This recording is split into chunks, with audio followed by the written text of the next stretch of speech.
না, মৃত্যু হবে কিনা, মৃত্যুর পর কবরে শুইব কিনা, এই কবর থেকে আবার আমাদেরকে উঠাইবে কিনা, কিয়ামত হবে কিনা, হাসরের মাঠ কায়েম হবে কিনা, এই কথাগুলো আল্লাহ পাকের কোরআনের কার কথা? সম্মানিত হাজিরিন, মুসলমান ভাইয়েরা আমার, এই জন্য আমার আল্লাহ রব্বুল আলামিন এই কথা বলেছেন যে তোমাদেরকে যেহেতু আমি আল্লাহ রব্বুল আলামিন দুনিয়ার জমিনে যখন তোমাদেরকে পাঠাইলাম, তখন তোমরা যেভাবে দুনিয়ার জমিনে আগমন করেছ, কবর থেকে কিয়ামতের ময়দানে হাসরের মাঠ যেদিন কায়েম হবে, ওই দিনও তোমরা ওইভাবে আমার সামনে তোমরা দাঁড় করাই, বলি সুবহানাল্লাহ। এরপরের আয়াতে আল্লাহ রব্বুল আলামিন বলতেছেন, ওয়াউদিয়াল কিতাবু ফাতারাল মুজরিমিনা মুশফিকিনা ফি মিম্মা ফিহি ওয়া ইয়াকুলুনা ইয়া ওয়াইলাতানা মা লিহাযাল কিতাব লা ইউগাদিরু সগীরাতাও ওয়ালা কাবীরাতান ইল্লা আহসাহা ওয়া ওয়াজাদু মা আমিলু হাদিরা ওয়ালা ইয়াজলিমু রাব্বুকা আহাদা। সূরা কাহাফ 49 নম্বর আয়াতে আল্লাহ রাব্বুল আলামিন বলতেছেন, ওয়াউদিয়াল কিতাবু ফাতারাল মুজরিমিনা মুশফিকিনা মিম্মা ফি। আমি আল্লাহ রব্বুল আলামিন হাসরের ময়দানে প্রত্যেকের সামনে আমি আল্লাহ রব্বুল আলামিন আমলনামা পেশ করব। ওই হাসরের ময়দানে আল্লাহ তাআলা যারা মুমিন, যারা ইমানদার, যারা পরহেজগার, তাদেরকে আল্লাহ রব্বুল আলামিন ডান হাতে আমলনামা দান করবেন, বলে সুবহানাল্লাহ। আর যারা কাফের, বেদিন, ইহুদি, খ্রিস্টান, নাসারা, যারা বিধর্মী, যারা জুলুমবাজ, অত্যাচার করেছে, আল্লাহ রব্বুল আলামিন ওই তাদের আমলনামা বাম হাতে দান করবেন, তারা হলে জাহান্নামী, বলি নাউযুবিল্লাহ। আপনার আমার আমলনামা আল্লাহ রব্বুল আলামিন পেশ করবেন সকলের সামনে। কি কে করেছেন আল্লাহ তাআলা কোরআনে বলেছেন, তোমার আমলনামা, আপনার আমার আমলনামা আমি কি, আপনার আমার জীবনে আমরা যত বছর পৃথিবীর জমিনে ছিলাম, যত বছর আমরা চলাফেরা করেছি, কে কয়টা অন্যায় করেছেন, কয়টা নেক আমল করেছেন, সব কিছু আল্লাহ পাকের কাছে হিসাব আছে কিনা বলেন? বিশ্বাস হয় কিনা? আল্লাহ রব্বুল আলামিনের কাছে সব কিছু পুঙ্খানুপুঙ্খানুরূপে আল্লাহ রব্বুল আলামিনের কাছে হিসাব আছে। আল্লাহ তাআলা এই কিতাবের মধ্যে আল্লাহ রব্বুল আলামিন বলেন, তোমরা গোপনে করো বা প্রকাশ্যে করো, সব কিছু তোমরা দেখতে পাবা। আর আমি আল্লাহ রব্বুল আলামিন তোমাদেরকে, তোমরা ছোট করো আর গুনাহ, বড় করো, ছোট বড় সব গুনাহ খাতা তোমার সামনে তোমরা দেখতে পাইবা। আমি আল্লাহ রব্বুল আলামিন একটা গুনাহও গোপন করব না। তোমাদের নেক, তোমাদের নিজের হাতের কামাই তোমরা নিজ চোখে দেখবা, বলে সুবহানাল্লাহ। আমি আল্লাহ রব্বুল আলামিন কখনো কারো উপর জুলুম করব না। আমি আল্লাহ তাআলা হাসরের ময়দানে একজনের উপর জুলুম করে আরেকজনকে আমি ঠগাবো না, একজনের হক আরেকজনকে আমি দিব না। আপনি যদি যা আপনি করে থাকেন, আপনি তা পেয়ে যাবেন। আমার আল্লাহ রব্বুল আলামিন কোরআনে বলে দিয়েছেন, ওয়ালা ইয়াজলিমু রাব্বুকা আহাদা। আমি আল্লাহ রব্বুল আলামিন কখনো জুলুম করব না, বলে সুবহানাল্লাহ। একজনের হক আরেকজনকে দিব না, একজন অন্যায় করেছে আরেকজনের উপর গুনাহ চাপাইয়া দিব না। যে অন্যায় করেছে ওই লোকগুলাই শাস্তি প্রাপ্ত হবে, বলি সুবহানাল্লাহ। সম্মানিত হাজিরিন, আমার আল্লাহ তাআলা এই কোরআনে বলেছেন যে আপনার আমার যাবতীয়, আপনার আমার জীবন চলাকালীন মৃত্যুর আগ পর্যন্ত পৃথিবীর জমিনে যত বছর আমরা বেঁচে ছিলাম, আল্লাহ রব্বুল আলামিন হায়াত দিয়েছেন। এই হায়াতের জিন্দেগিতে আপনার আমার যত আমরা যা কিছু করেছি সব কিছু আল্লাহ তাআলার কাছে রেকর্ড আছে, ঠিক কিনা বলেন? বিশ্বাস হয় কিনা? সব কিছু রেকর্ড হচ্ছে।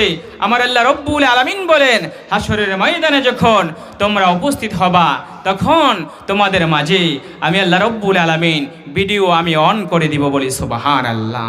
আমি বলবো, হে বান্দা, দেখো তুমি কোনখানে কোন জায়গায় রাতের গভীরে তুমি কি নেক আমল করেছো, রাতের গভীরে তুমি কি পাপ করেছো। আজকে তোমার নিজের হাতের কামাই তুমি নিজে দেখো বলি সুবহানাল্লাহ। সম্মানিত হাজিরিন, মুসলমান ভাইয়েরা আমার, এই আয়াত, 3টা আয়াত আপনাদের মাঝে তেলাওয়াত করেছি। এই আয়াতের ব্যাখ্যা বিশ্লেষণ তাফসিরে জালালাইন শরীফ 4th নম্বর খণ্ড, পৃষ্ঠা নাম্বার 66, 67, 68, 69, এই 4 পৃষ্ঠায় এই 3 আয়াতের ব্যাখ্যা বিশ্লেষণ করেছেন বলে সুবহানাল্লাহ। আল্লাহ রব্বুল আলামিন আয়াতের ব্যাখ্যা করেছেন মুফাসসিরগণ, মুহাদ্দিসগণ। আল্লাহ রব্বুল আলামিন বলেছেন, কিয়ামতের পূর্বে কি হবে, কিয়ামতের পূর্বে আকাশ বাতাস সব কিছু একাকার হয়ে যাবে, ধূলিসাৎ হয়ে যাবে, উঁচু নিচু কোনো থাকবে না, পাহাড় পর্বত গাছপালা সব কিছু একবারে সমতলে পরিমাণ হয়ে যাবে বলে সুবহানাল্লাহ। একবারে সমান হয়ে যাবে।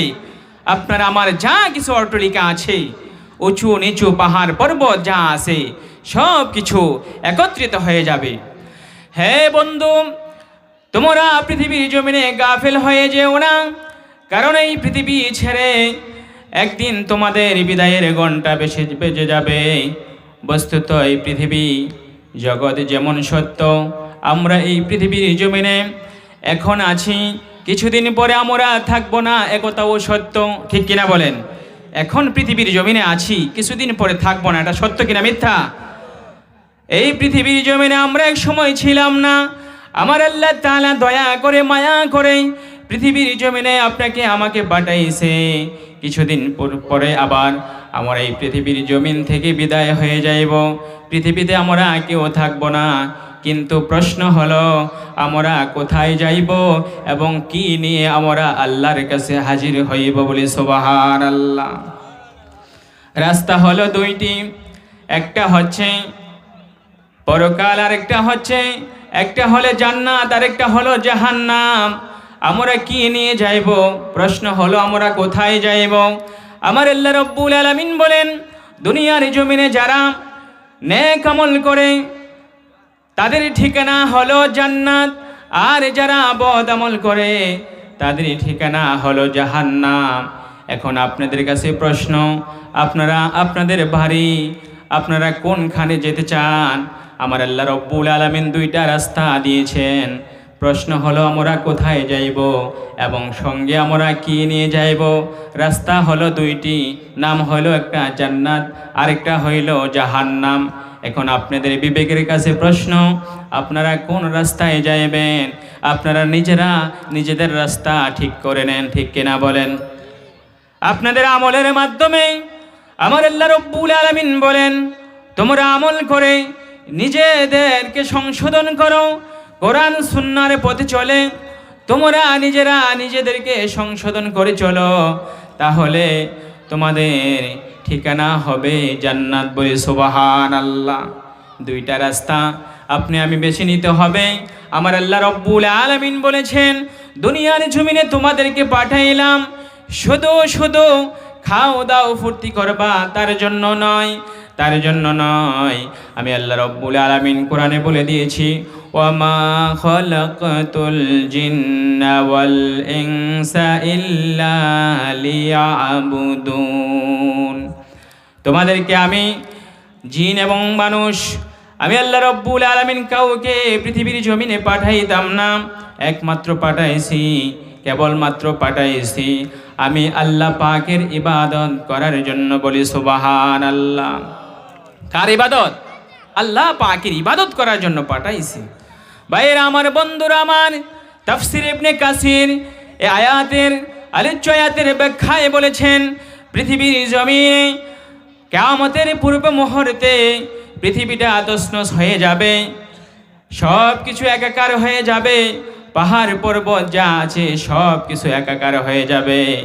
হাশরের ময়দানে আল্লাহ রব্বুল আলামিনের কাঠগড়ায় সকলেই আল্লাহ রব্বুল আলামিনের দরবারে হাজির হতে হবে এবং ফেরেশতারা কাতারবন্দি হয়ে দাঁড়িয়ে থাকবে, বলি সুবহানাল্লাহ।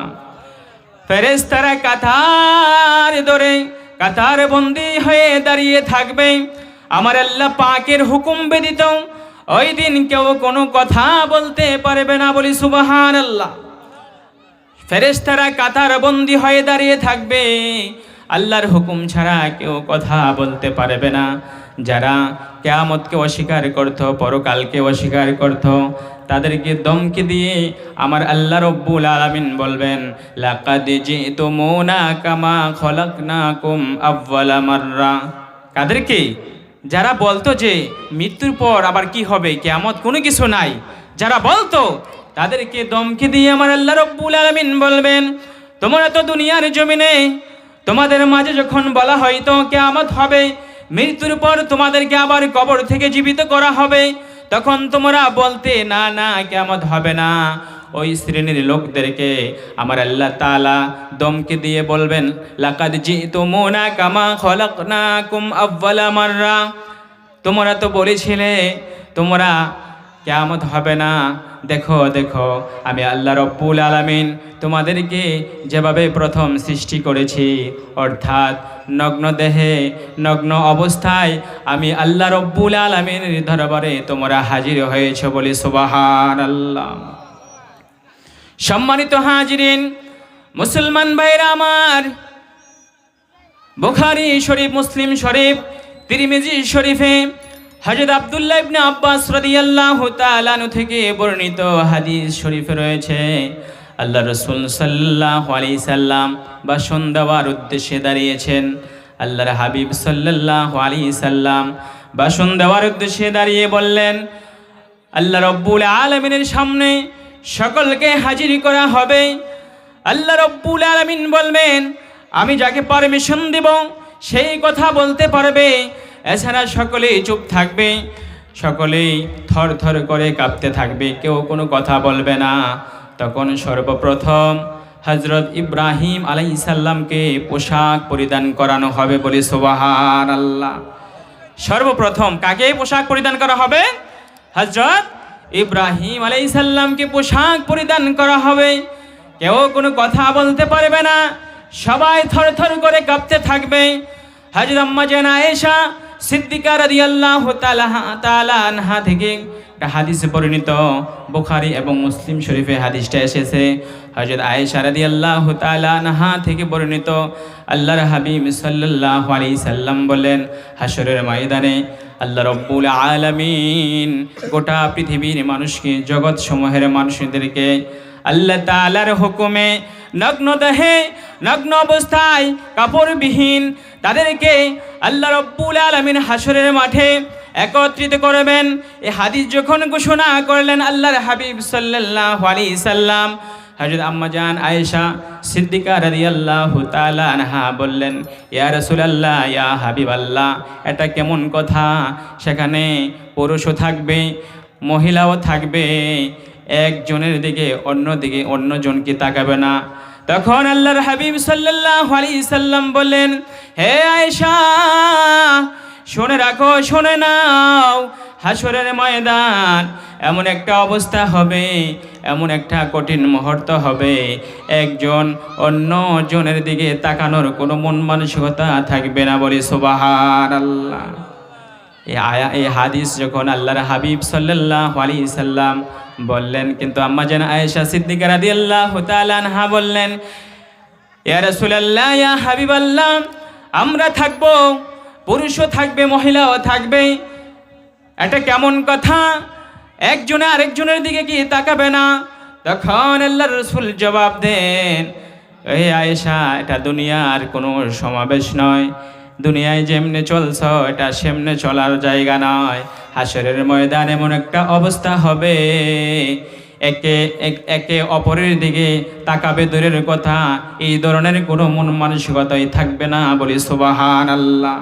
সকলেই যার যার পেরেশানি ইয়া নাফসি বলে ডাকবে, সকলেই চিন্তায় পেরেশানি হয়ে যাবে, কেউ কারো দিকে তাকাবে না, এই ধরনের কোনো মন মানসিকতায় থাকবে না। হযরত আম্মা জান হযরত উম্মে সালামা রাদিয়াল্লাহু তাআলা আনহা থেকে একটা হাদিস বর্ণিত আছে। আল্লাহর রাসূল সাল্লাল্লাহু আলাইহি সাল্লাম বললেন, উম্মে সালামা রাদিয়াল্লাহু তাআলা আনহা যখন এই কথা শুনলেন, হাসরের ময়দানে সকলকে একত্রিত করবে, পুরুষ মহিলা থাকবে, তখন উম্মে সালামা রাদিয়াল্লাহু তাআলা আনহা প্রশ্ন করলেন, ইয়া রাসূলুল্লাহ, ইয়া হাবিবাল্লাহ, পুরুষের সাথে আমরা থাকব, এটা কেমন করে হতে পারে? তখন আমার নবী, আপনার নবী, দুজাহানের বাদশা, সাইয়্যিদুল মুরসালিন, খাতামুন নবীন, হুজুর পুর নূর সাল্লাল্লাহু আলাইহি সাল্লাম বলেন, হে উম্মে সালামা,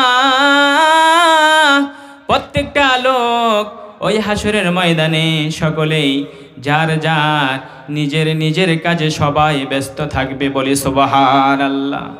উম্মে সালামা রাদিয়াল্লাহু তাআলা আনহা বললেন, ইয়া রাসূলুল্লাহ, ইয়া হাবিবাল্লাহ, কি কাজে ব্যস্ত থাকবে মানুষগুলা? তখন আমার নবী, আপনার নবী বললেন, হে উম্মে সালামা, হাসরের ময়দানে যখন মানুষের আমল নামা যখন প্রকাশ হয়ে যাবে, আমল নামা যখন দেওয়া হবে, ওই আমল নামা পাওয়ার পরে যারা অপরাধী, যারা গুনাহগার, যারা অন্যায় জুলুম অত্যাচার করেছে দুনিয়ার জমিনে, এইগুলা যখন দেখবে, এই আমল নামা যখন হাতে পাবে, এই রেকর্ড যখন হাতে পাবে, দেখবে ছোট্ট বড় সমস্ত গুনাহ এখানে আছে, কোনো গুনাহ বাদ দেওয়া হয় নাই। আমরা হালকা হালকা মনে করে আমরা অনেক গুনাহ দুষ্টামি করে অনেক গুনাহ করে ফেলি। আমার আল্লাহ রব্বুল আলামিন বলেন, ওই হাসরের ময়দানে প্রত্যেকটা অপরাধী এই আমল নামা দেখে সকলেই আতঙ্ক অবস্থায় থাকবেন। আর যারা পাপিষ্ঠ, যারা নাফরমান, তারা পেরেশানি হয়ে আফসোস করবে, আক্ষেপ করে বলবে, হায় আক্ষেপ, হায় আক্ষেপ, দুনিয়ার জমিনে আমরা কেন গুনার কাজ করলাম, দুনিয়ার জমিনে আমরা কেন জুলুম করলাম, দুনিয়ার জমিনে আমরা কেন অন্যায় অপরাধ করলাম, দুনিয়ার জমিনে আমরা কেন মানুষের হক মেরে মেরে খাইলাম। আজকে দেখা যাচ্ছে এক হাত জমি জোর করে দখল করেছিলাম, ওই লেখাটাতে আজকে এই আমল নামার মধ্যে ও চলে আসছে, বলি সুবহানাল্লাহ। এজন্যই আমার আল্লাহ তাআলা কোরআনে বলেছেন, ওয়াউদিয়াল কিতাবু ফাতারাল মুজরিমিনা মুশফিকিনা মিম্মা ফি। হাসরের ময়দানে প্রত্যেকের সামনে আমল নামা দেওয়া হবে। এই আমল নামা মানে আপনার আমার জীবনে সমস্ত আমলের রেকর্ড এই হাতে যখন আমরা পাবো। যারা অপরাধ করেছে, অপরাধী, তারা চিন্তায় পেরেশান হয়ে থাকবে, কান্না করবে, কান্না করতে করতে চোখের পানি শেষ হয়ে যাবে, চোখ থেকে রক্ত আসবে, রক্তের বন্যা হয়ে যাবে, রক্ত আস্তে আস্তে রক্তের বন্যা হয়ে যাবে। তারপরেও আপনার আমার কোনো নিস্তার হবে না। আমার আল্লাহ রব্বুল আলামিন সাফ সাফ জানিয়ে দিবেন, আজকে তোমাদের ক্ষমা নাই। দুনিয়ার জমিনে এমন কত নিরীহ মানুষ ছিল, তুমি তার উপর জুলুম করেছো, অত্যাচার করেছো, তারা তোমার সাথে প্রতিবাদ করতে পারে নাই। তারা কিন্তু রাতের গভীরে, ওই রজনীতে, রাতের গভীরে, রাত 3টা বাজে তারা ঘুমায় না, তারা যায় নামাজ বিছাইয়া আমি আল্লাহ তাআলার দরবারে তারা নালিশ দিয়েছে, আজকে তোমার কোনো মাফ নাই, আজকে তুমি বাঁচতে পারবা না। আমি আল্লাহ রব্বুল আলামিন পাই টু পাই আজকে তোমার থেকে হিসাব নিব, বলি সুবহানাল্লাহ। সম্মানিত হাজিরিন, আমরা যদি মনে করি যে যেটা পাইলাম সেটাই খাইলাম, যেটা মন চায় সেটাই করলাম, মরার পর কিরু হবে না, তাহলে তাকে মুসলমান বলা যাবে না, ঠিক কিনা বলেন? সে যদি প্রকৃত মুসলমান হয় তাহলে মৃত্যুকে বিশ্বাস করবে, মৃত্যুর পর আবার জীবিত করবে, হাসরের মাঠ কায়েম হবে, আল্লাহর কাঠগড়ায় দাঁড়াইতে হবে, এটা বিশ্বাস করতে হবে, তাকেই মুসলমান বলা হবে, ঠিক কিনা বলেন? কোরআন সুন্নাহর বাইরে আমরা কখনো যাইতে পারবো না, যাওয়ার ক্ষমতা আছে? আপনি যদি কোরআন হাদিস মোতাবেক চলতে না পারেন, কিন্তু কোরআন হাদিস মানব না এই কথা বলার দুঃসাহস কারো আছে? তাহলে সকল মুসলমান মিলে আপনাকে ধূলিসাৎ করে ফেলবে, আপনার রক্ত চুষে খেলে ফেলবে, ঠিক কিনা বলেন? সম্মানিত হাজিরিন, মুসলমান ভাইরা আমার, কার জমিনের ফসল খাও, কার জমিনের মধ্যে হাত দাও? আমার আল্লাহ তাআলা বলেছেন, ওয়ালা তামশি ফিল আরদি মারাহা, তোমরা জমিনের মধ্যে অহংকার করো না, জমিনের মধ্যে তোমরা গর্ব করো না। আজকে দেখা যাচ্ছে আমরা সমাজের মধ্যে আমরা মুসলমান, কিন্তু আমাদের ক্ষমতার দাপটের ঠেলায় আমরা যেটা মন চায় সেটা করে ফেলি। নিরহ মানুষ পাইলে, এতিম মিসকিন পাইলে তার থেকেও আমরা টাকা খাচ্ছি, বলি নাউজুবিল্লাহ। সম্মানিত হাজিরিন, আমার আল্লাহ তাআলা বলেছেন যারা এতিম মিসকিনের হক মেরে খায় তাদের ঠিকানা হচ্ছে জাহান্নাম, বলি নাউজুবিল্লাহ। বুঝে শুনে পা রাখতে হবে। সম্মানিত হাজিরিন, মুসলমান ভাইরা আমার, আমরা যদি মনে করি যেটা মন চায় সেটা করব না, এটার নাম মুসলমান নয়। আমার আল্লাহ রব্বুল আলামিন জানিয়ে দিয়েছেন, হে আমার বান্দারা, প্রত্যেকটা দিনের, প্রত্যেকটা মুহূর্তের, প্রত্যেকটা সময়ের তোমাদেরকে হিসাব দিতে হবে। এই জন্য যার যার হক তার তার কাছে দিয়ে দাও। আমার আল্লাহ রব্বুল আলামিন, আল্লাহর হাবিব সাল্লাল্লাহু আলাইহি সাল্লাম হাসরের ময়দানে, আল্লাহর হাবিব সাল্লাল্লাহু আলাইহি সাল্লাম থেকে একটা হাদিস রয়েছে। রাসূল সাল্লাল্লাহু আলাইহি সাল্লাম বলেন, কাল কিয়ামতের ময়দানে আমার আল্লাহ রব্বুল আলামিন বলবেন, আমি হচ্ছি মালিক, আমি হচ্ছি আজকে প্রতিদান প্রদানকারী, বলি সুবহানাল্লাহ। কে বলবেন? আল্লাহ বলবেন যে আমি হচ্ছি মালিক। আচ্ছা, আমাদের মালিক কে বলেন? আল্লাহই বলবে হাসরের ময়দানে। দূরে কাছে সমস্ত মানুষকে আল্লাহ রব্বুল আলামিন একত্রিত করবেন। আল্লাহ রব্বুল আলামিন বলবেন, আমি মালিক, আমি প্রতিদান প্রদানকারী, বলি সুবহানাল্লাহ। আজকের এই দিনে একটা লোক জাহান্নামে যেতে পারবে না যতক্ষণ পর্যন্ত জান্নাতি লোক যে জান্নাতে গেছে ওই লোকটা থেকে যদি একটা চুল পরিমাণ কোনো কিছু যদি পাওনা থাকে, এই পাওনা পরিশোধ না করা পর্যন্ত ওই জান্নাতি লোকটাও আজকে জান্নাতে যাইতে পারবে না। সিদ্ধান্ত কার? আল্লাহ রব্বুল আলামিন বলেন, আপনি আমি যা কিছু করি না কেন, জান্নাতে যদি যেতে হয় তাহলে পাই টু পাই আপনারা আমার যে যা কিছু আমরা অর্জন করেছি, আমার আল্লাহ রব্বুল আলামিন বলেন, তোমরা যদি অপরের হক মেরে খাও, মানুষের ধন সম্পদ যদি মেরে খাও, আর ওই হাসরের ময়দানে যতক্ষণ পর্যন্ত এই হকগুলো আদায় না করবা ততক্ষণ পর্যন্ত তুমি জান্নাতে যাইতে পারবা না, বলি সুবহানাল্লাহ। আল্লাহ রব্বুল আলামিন বলেন, তখন হাসরবাসীরা বলবে, ওগো আল্লাহ রব্বুল আলামিন, এই হাসরের ময়দানে আমরা তো নগ্ন দেহে, নগ্ন অবস্থায়, আমরা বিবস্ত্র অবস্থায় আছি, আমাদের সাথে তো কোনো সম্পদ নাই, টাকা নাই, পয়সা নাই, তাহলে এই হক কিভাবে আদায় করব? আমার আল্লাহ রব্বুল আলামিন বলবেন, আজকের এই দিনে কিভাবে আদায় করব? আজকের এই দিনে হক আদায় করা হবে নেক আমলের মাধ্যমে, বলি সুবহানাল্লাহ। তোমার কাছে যদি কোনো লোক পাওনা থাকে, তোমার নিকটে যদি কোনো মুসলমান ভাই একটা পয়সা পাওনা থাকে, এক হাত জমি যদি পাওনা থাকে, এক বিঘত হাত জমি যদি তুমি পাওনা থাকে, তাহলে ওই লোকটা বলবে, আজকে আমার হক তুমি দিয়ে দাও। তখন দেখা যাবে আমার আল্লাহ রব্বুল আলামিন বলে দিবেন, তোমার যেই নেক আমল আছে, তোমার সমস্ত নেক আমলগুলা আজকে তোমার ভাইকে তুমি দিয়ে দাও, বলে সুবহানাল্লাহ। তারপরে যদি শেষ না হয় তাহলে ওই লোকটার জীবনে যত গুনাহ করেছে সমস্ত গুনার বোঝা ওই লোকের উপর চাপাইয়া দেওয়া হবে। তারপরেও আমার আল্লাহ রব্বুল আলামিন অবশ্যই আজকে ইনসাফ বিচার করবেন, বলে সুবহানাল্লাহ। সম্মানিত হাজিরিন, আপনি আমি বেঁচে যাইতে পারবো না, আমরা পলায়ন করতে পারবো না। সম্মানিত হাজিরিন, মুসলমান ভাইয়েরা আমার, আমরা যদি কোরআন সুন্নাহ থেকে দূরে সরে যাই তাহলে আমরা কখনো আল্লাহর কাছে এবং রসুলের কাছে প্রিয় পাত্র হতে পারবো না। পারবো? আজকে দেখা যাচ্ছে অহরহ আমরা 5 ওয়াক্ত নামাজ পড়ি, আবার ডানে বামে আমরা এদিক সেদিক হালাল হারাম আমরা তোয়াক্কা করি না, সুদ ঘুষের সাথে আমরা জড়িত। মসজিদের সভাপতি সুদখোর থাকে, গোশখোর থাকে, বেনামাজি থাকে, ঠিক কিনা বলেন? মসজিদ কার ঘর? আল্লাহর ঘর। কোরআন সুন্নাহর আলোকে মসজিদের সভাপতি হবে একজন 5 ওয়াক্ত নামাজি, ঠিক কিনা বলেন?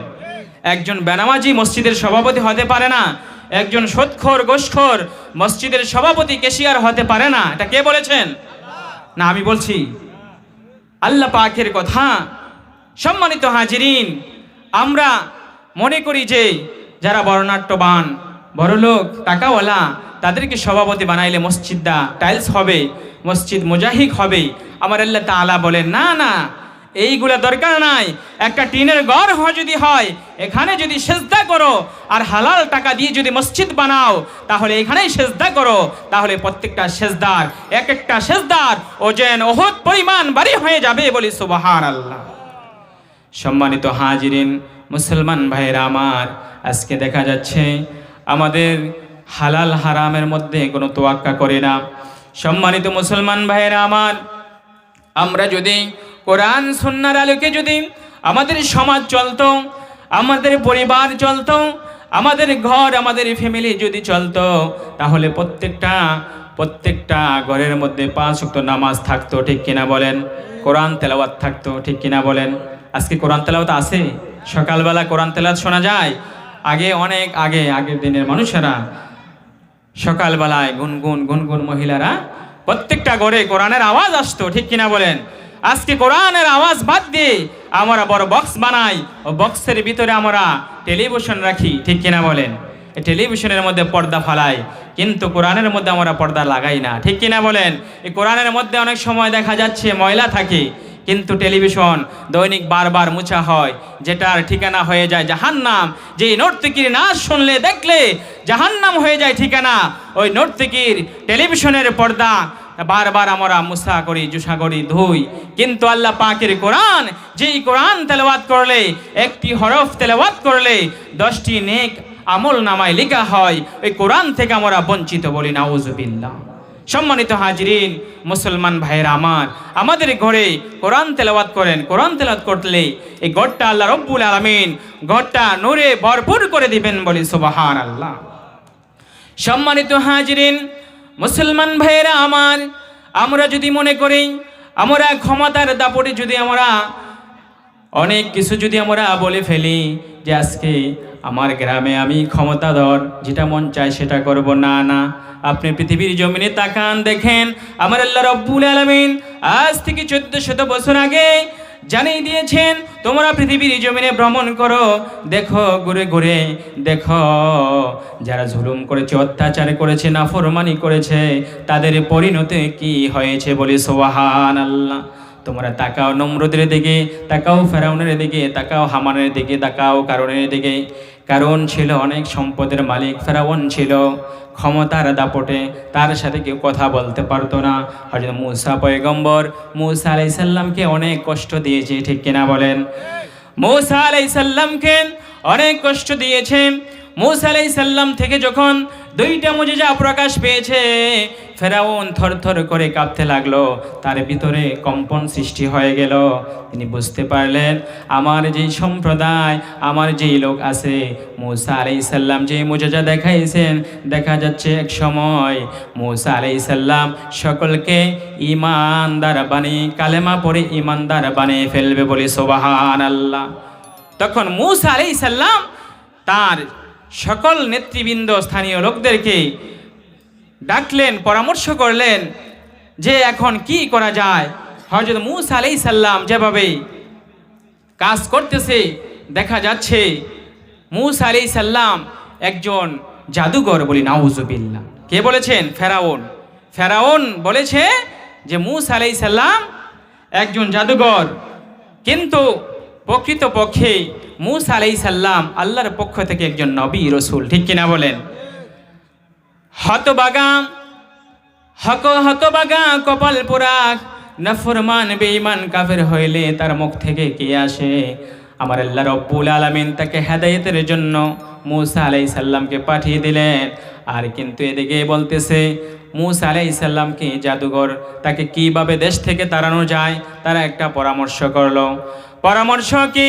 তারা জানিয়ে দিল, এটা অনেক লম্বা ছুরা ঘটনা। মূসা আলাইহিস সালামের অনেক লম্বা ছোরা ঘটনা কোরআন থেকে সূরা কাসাসের মধ্যে এসেছে এবং সূরা নামলের মধ্যে, সূরা তোয়াহার মধ্যে আল্লাহ রাব্বুল আলামিন এই মূসা আলাইহিস সালামের ঘটনা বিস্তারিতভাবে বর্ণনা করেছেন বলে সুবহানাল্লাহ।